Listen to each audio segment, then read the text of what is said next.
Hello बच्चों, चलिए प्रश्न को देखते हैं। प्रश्न है हमारे पास, यदि x1, x2, dash dash dash xn का मानक विचलन 3.5 हो तो -2x1 -3, -2x2 -3, dash dash dash -2xn -3 का मानक विचलन होगा। प्रश्न के हमें चार विकल्प दिए हैं A, B, C, D, जिनमें से हमें एक सही विकल्प का चयन करना है। चलिए सर्वप्रथम हम प्रश्न के लिए मुख्य अवधारणा लिखते हैं। मुख्य अवधारणा में हम उदाहरण की सहायता से देखते हैं। मान लीजिए हमारे पास कुछ प्रेक्षण दे रखे हैं जो कि कुछ इस प्रकार है, x1, x2, x3, dash dash dash xn। इन निम्न प्रेक्षणों का जो मानक विचलन है वह हमारा सिग्मा है। यह हमारे पास मानक विचलन है। मानक विचलन, यदि प्रत्येक प्रेक्षण के साथ k की गुणा या k का भाग किया जाए, जहां k क्या है, एक अचर राशि है, तो यदि प्रत्येक प्रेक्षण के साथ यदि हम k की गुणा करें, मान लीजिए इस प्रकार करते हैं हम k x1, k x2, k x3, dash dash dash k xn। तो हमने प्रत्येक प्रेक्षण के साथ यदि k, जहां k क्या है, एक अचर राशि है, की गुणा की, तो जो प्रेक्षण के मान में है,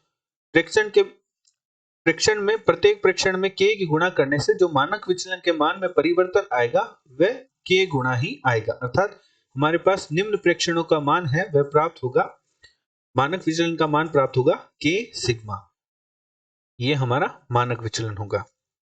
यदि हम निम्न प्रेक्षणों में k का भाग दे दें, प्रत्येक प्रेक्षण में यदि हम k का भाग दे दें, तो मानक विचलन में जो परिवर्तन आएगा वह सिग्मा बटा k ही आएगा।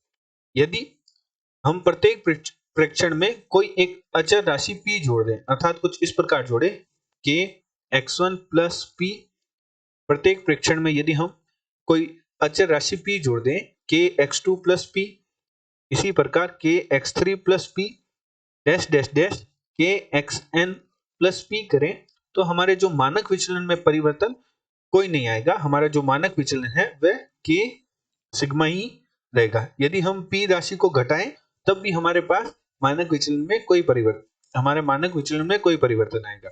अर्थात गुणा व भाग करने पर उसी अनुपात में मानक विचलन में परिवर्तन आता है, एवं जोड़ व घटाव करने पर, किसी अचर राशि की जोड़ व घटाव करने पर मानक विचलन में कोई परिवर्तन नहीं आता।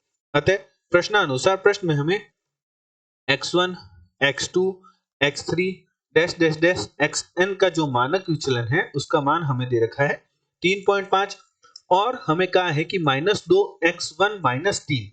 तो -2x1 -3 -2x2 -3 में क्या किया जा रहा है, हमारा -2x1 -3 -2x2 -3 dash dash dash -2xn -3 में हमारा जो p है वह क्या है, -3 है, और k हमारे पास क्या है, -2 है। तो तुलना करें मुख्य अवधारणा से, तो हमारे पास यहाँ k क्या प्राप्त हो रहा है, -2 प्राप्त हो रहा है, और p क्या प्राप्त हो रहा है, -3 प्राप्त हो रहा है।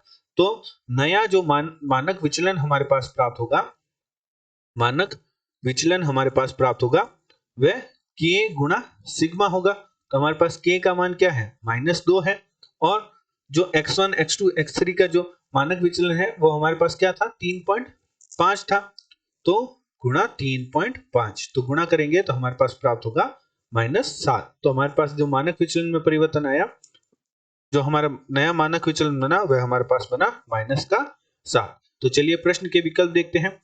दिए गए प्रश्न में जो हमारा ए विकल्प है वह प्रश्न का सही उत्तर है। आशा करते हैं आपको प्रश्न का हल समझ आया होगा। धन्यवाद।